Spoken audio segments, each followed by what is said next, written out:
Sabe o que que eu vi, ô Pavinato, no seu Instagram? Eu ia até te perguntar isso. Hum, O Pablo Marçal é uma sim, figura muito polêmica também. eu Eu falei dele vi, aqui a última vez. eu vi que ele falou alguma coisa Você que ele. lembra bem o que eu falei dele? Lembro. Você falou que ele era irresponsável, né? É. E aí, o que que eu queria te perguntar? Pablo Marçal falou que vem como candidato a presidente, né? E deu até uma cutucada ali no Bolsonaro. O Foi. que que você acha disso, Pavinato? Você acha que o Marçal pode ganhar como presidente? Pra presidência?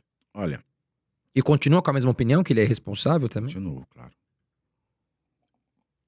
Reforçada agora. Porque, ok, numa democracia qualquer um pode ser candidato a qualquer coisa, em princípio. Ele quis ser candidato a prefeito, foi candidato a prefeito, ótimo. Mas ele pegou a bandeira da direita. Agora, não existe uma direita, existem direitas. Você pode. Eu falei aqui da outra vez também.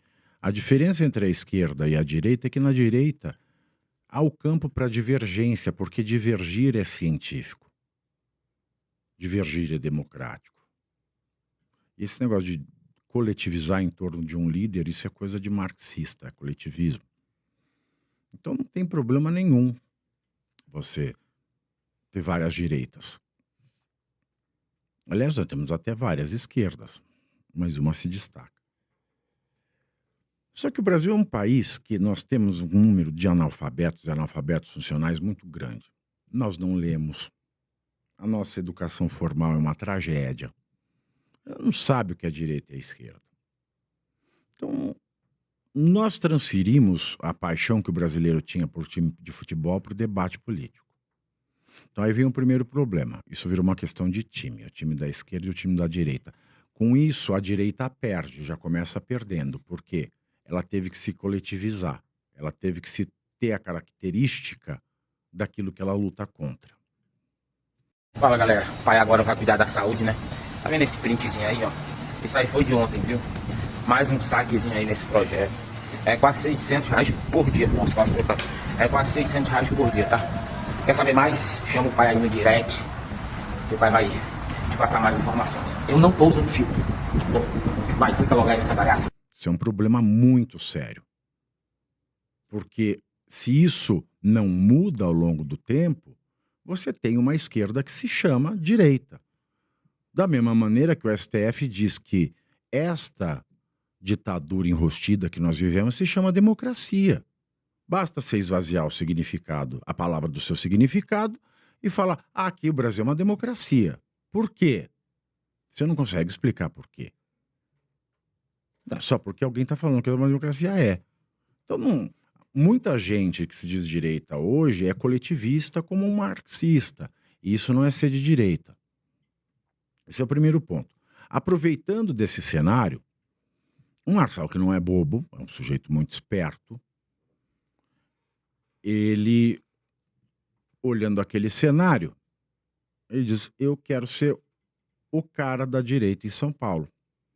O Bolsonaro não está concorrendo a prefeito, não tem nenhum filho dele concorrendo. É o Ricardo Nunes, é um cara do MDB, do Centrão. Eu vou entrar no jogo e vou conquistar o Bolsonaro. Essa é a minha leitura. Uma leitura bastante acurada, aliás. E também experimentada, buscada. Eu fui atrás das coisas que me levam a essa resolução.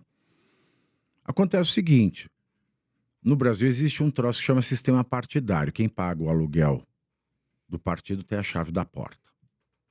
É assim que funciona. E quem tem a chave da porta do PL é o Valdemar. E, é claro, existe um acordo entre Bolsonaro e Valdemar Costa Neto. Porque o Bolsonaro, ele é realmente... Já pode ser considerado uma lenda da política, um cara que aglomera multidões. Uma vez eu falava com o Magno Malta, o Magno Malta dizia o seguinte, né? Eu não sei porquê, o que ele tem de especial, é uma coisa de Deus. Eu adoraria ter, mas não tenho. Ele chega, fala as bobagens dele, dá risada, faz uma piada. Do povo, né? Exatamente, mas ele agrega, ele tem um carisma enorme.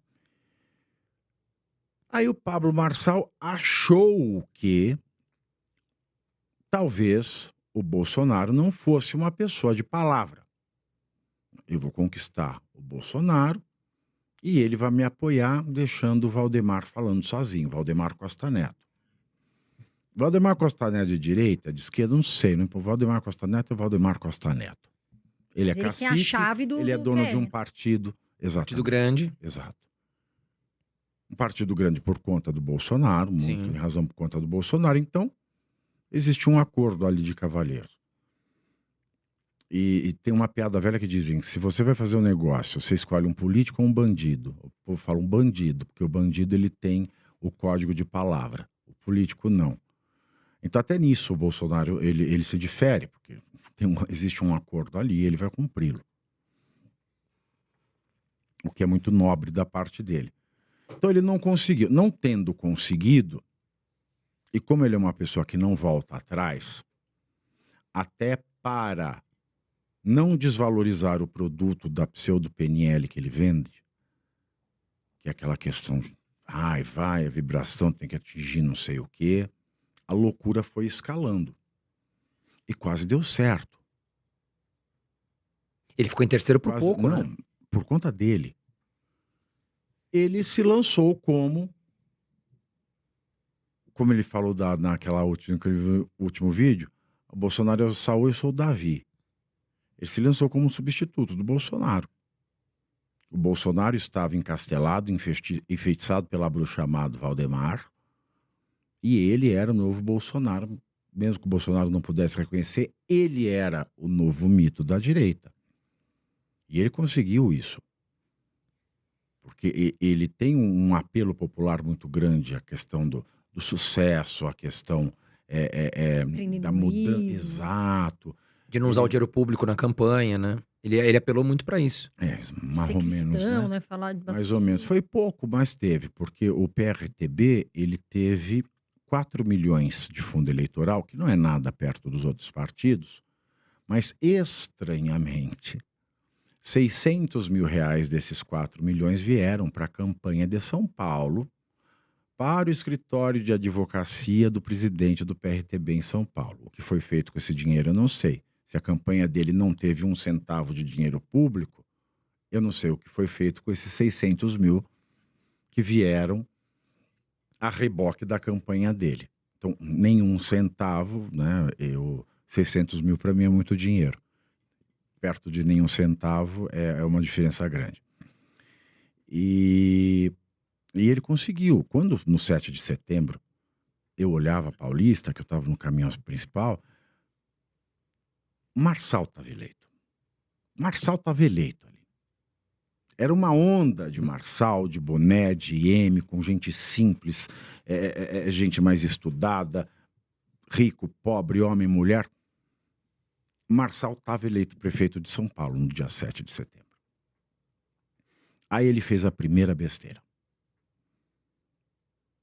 No dia 6, para você entender a primeira besteira, eu fui jantar com o Silas Malafaia, que estava organizando o evento. Nesse jantar, estava eu, Silas, Mônica Bergamo da Folha e mais algumas pessoas. Eu perguntei, o Pablo Marçal vai, né? Ele confirmou, porque a Marina Helena tinha confirmado que ia no caminhão, mas não falar, porque não era um ato de campanha. Ricardo Nunes tinha confirmado que ia, mas não ia falar, porque não era ato de campanha. O Tarcísio ia falar, porque já era governador eleito. O Nicolas, né? Se o Boulos quisesse ir ao caminhão, mas ele não faria isso, não teria problema nenhum em subir. Porque foi aberto para que todos os candidatos que quisessem pudessem subir. Só não ia falar porque não era um ato de campanha. Bom, o Malafaia me falou, eu não sei. Ele não me respondeu. Eu também não tenho o telefone dele, pessoal. Eu mandei uma mensagem no WhatsApp.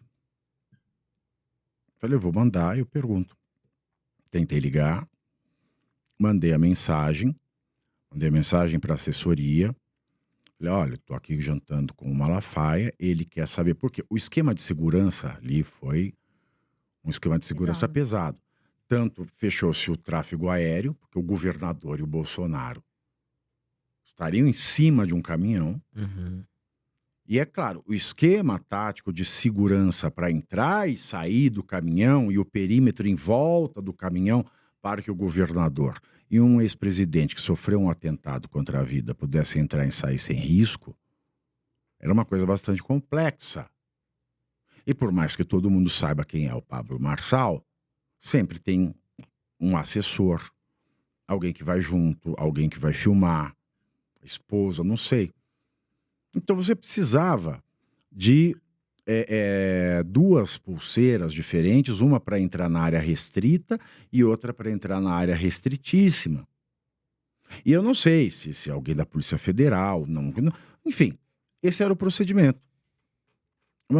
Eu insisti ainda, falei, olha, eu vou ficar com as suas pulseiras e mais, acho que mais algumas 3, se você for com assessores, e mandei para o assessor também, me avisa, porque eu deixo, eu entrego para não ter problema na entrada. Consegui falar com o assessor falou assim, olha, é um mistério, ele não responde. Paciência. Eu fiquei com as pulseiras deles no meu bolso, subi no caminhão, fiquei ali o evento todo, até acabar.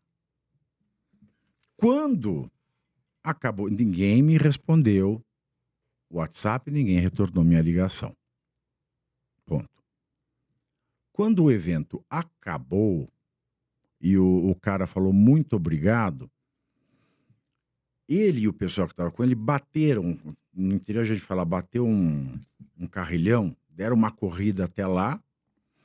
E é o seguinte, para o Tarcísio e para o Bolsonaro descerem do carro, existe o esquema tático, a Polícia Federal sai. Então, quando a Polícia Federal sai para fazer o corredor para eles saírem, ninguém mais sobe. Ninguém mais sobe. Aí ele não podia entrar no trio. Aí ele começou a falar, o Silas me proibiu de subir no trio, me proibiu de subir no trio, me proibiu de subir no trio. Veja, eu falei isso pro Silas depois. Eu discordei do Silas a minha vida inteira, temos todos os problemas, mas a gente estava unido ali contra um ditador. A gente estava unido contra a censura, eu até brinquei. A gente está unido para poder continuar se discordando o resto da vida. Então, assim, não é legal ele pegar e inventar uma coisa dessa. O Silas me impediu de subir. Não, ele chegou na hora que o esquema tático da segurança estava pronta para o Tarcísio e o Bolsonaro descerem. Bom, é claro que eu coloquei isso, não é? Porque até depois ele me tirou satisfação, falou, mas por que você colocou o print da mensagem que você me mandou? Eu falei, porque senão depois você ia me chamar de mentiroso. E você tem uma base de fãs muito maior que eu.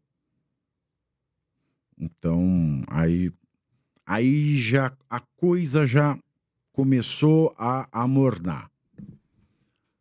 Depois veio a cadeirada do Datena. Ah, ali foi falho pra ele, né? E aquilo foi ótimo pra ele. Você achou ótimo? Aquilo foi ótimo pra ele. Porque todo mundo esqueceu o episódio do 7 de setembro. Mas você não acha que aquela questão da ambulância foi um pouco... passou do ponto? Aí depois apareceu aquele vídeo, porque não foi só a questão da ambulância. Teve um jantar, eu não vou falar o nome de quem, mas de uma socialite muito rica de São Paulo. Ele pediu para ela organizar um jantar, etc. Pessoas que estavam entusiasmadas com ele. E foram, assim, banqueiros pesados. Assim, a nata do PIB do Brasil estava naquele jantar. O jantar estava marcado para 7h30, 8h30, 9h30, 10 horas. 10 horas aparece o Felipe Sabará falando, olha, por conta da cadeirada, ele tá meio mal, ele não vem. Nossa. Aí no dia seguinte aparece o vídeo dele dizendo da ambulância, que foi uma encenação, etc e tal. Esse foi um segundo ponto. Mas tudo bem, ele ia para o segundo turno até ali. Não sabemos se ele ia ganhar no segundo turno, mas ele ia para o segundo turno mesmo com isso. Ia, com toda certeza. O governador esteve aqui com a gente, ele falou que tinha um grande medo do Marçal passar, porque foi antes das eleições. Não, ele ia para o segundo turno. Não, dele ir, tudo bem. Mas o governador Tarcísio esteve aqui nessa mesa conosco, dizendo que ele achava que o Boulos tinha grande chance de ganhar do Marçal, que era um Pelas grande risco, né? pesquisas tinha. Eu já não tenho tanta certeza, mas existia esse risco. Com o Ricardo Nunes nunca existiu. Sim, nunca existiu. Mas com o Marçal existia. Mas ele ia para o segundo turno, mesmo depois de tudo isso, desses dois fatos. O que aconteceu? Na sexta-feira, ele solta aquele laudo falso do Boulos. E o jurídico dele diz que era a liberdade de expressão. Ué, né, de fato, é liberdade de expressão, mas Mas a gente é falsificado. livre, a gente é livre para matar também. Mas será que ele se a sabia gente que era mata, falso? a gente sabe qual é a penalidade. Sim, é exato. Porque não importa se você sabia ou não que era falso. Porque a rede social é Porque sua, né? divulgar dados de saúde é crime. Podia ser verdadeiro, mas ele não poderia divulgar, criminoso né? você divulgar dados sensíveis que fazem parte da intimidade da pessoa. Aí a Alice acha que muita gente ia votar nele e falou: É crime ele foi... é um ilícito pela LGPD e é crime pelo Código Penal. Então não importa se ele sabia ou não. Não importa. E ali foi um tiro no pé, né? Porque muita gente quer votar nele, talvez ficou meio assim. Ele fez aquilo, ninguém entendeu. Logo na sequência se comprovou que aquilo era falso. Que a filha do médico, é um médico que morreu. Você ofende até a dignidade dos mortos com isso. E muita gente já recuou. Esse pequeno recuo foi o que garantiu o Ricardo Nunes no segundo turno. Não fosse isso, eu não tenho a mínima dúvida, o Marçal teria ido ao segundo turno. E aí, a pá de cal final foi aquele teatro feito, né? Aquela sabatina com um Boulos, em que ele fingia perguntas duras, mas deixava o Boulos responder o que bem entendesse, sem contra-argumentar. E o Nunes não topou, né? Desde o começo o Nunes falou que não Fez ia, muito né? bem. E ele tá, por exemplo, o Boulos a toda hora falava: nós não somos igual Nunes, nós não temos medo do debate. Nós falamos com quem. Mentira! Boulos é mentiroso. Por que o Boulos não foi à sabatina da Oeste? Ele não vai em todos os lugares. O Marçal sabia que ele não foi à sabatina da Oeste? Sabia. Por que ele deixou o Boulos ficar falando mal do Ricardo? Ele estava fazendo um ato de campanha pró-Boulos. Ele queria se vingar, você acha, do Tarcísio, do Bolsonaro, de alguma forma? Não sei, se quis, julgou errado. Se quis, julgou errado. Mas existem outros elementos de dúvida. O primeiro deles é, quando perguntado, sua opinião sobre Alexandre de Moraes, eu não tenho problema nenhum com ele. Você já fica estranho, porque o Alexandre de Moraes ele é o grande inimigo da democracia brasileira. Com base na doutrina, na jurisprudência e com tudo que se entende por Estado Democrático de Direito. No ato do 7 de setembro, ele transformou um ato contra a tirania em um ato dele, em que ele foi o injustiçado. Tanto é que se esqueceu do ato e passou a se falar. Nisso ele é muito bom, mas para a democracia isso é muito ruim. Aí depois, ao final da corrida, ele começou a falar, porque não é justo, as minhas redes foram censuradas. Mas peraí, você não tinha problema nenhum contra o Alexandre de Moraes. Esse método de censurar redes e não postagens é um método do Alexandre de Moraes. Ou você tem problema com ele ou não tem. Ou será que ele ficou com medo de falar alguma coisa ali? Qual é que é? E outra, uma pessoa que estava tentando ocupar o lugar do Jair Bolsonaro, que ainda está tentando ocupar o lugar do Jair Bolsonaro, aceitar fazer uma live com o Boulos sem de chamar de sabatina. Porque a sabatina é o seguinte, é como uma banca. Você pergunta, a pessoa responde e o sabatinador contradiz a resposta. E a pessoa ela tem que sair daquela situação. Agora, você fez uma pergunta aparentemente dura, aí o Boulos falava o que ele bem entendia e não contraditava. Tanto que você via os reacts dos canais de esquerda, todo mundo, olha que incrível, Boulos desmistificando toda mentira contra ele para a direita. Serviu para isso. essa sabatina. E é claro que o Nunes não iria. Ele Eu falou desde recebi o começo. educação na minha casa. Se a pessoa passa me chamando de bananinha todos os meses do primeiro turno, eu vou aceitar ser sabatinado por ele? Não, eu tenho respeito por mim. Eu tenho respeito próprio. Então, ali o Nunes mostrou que tem respeito próprio, em primeiro lugar. Pode não ser o melhor prefeito, mas era a melhor das hipóteses que São Paulo tinha.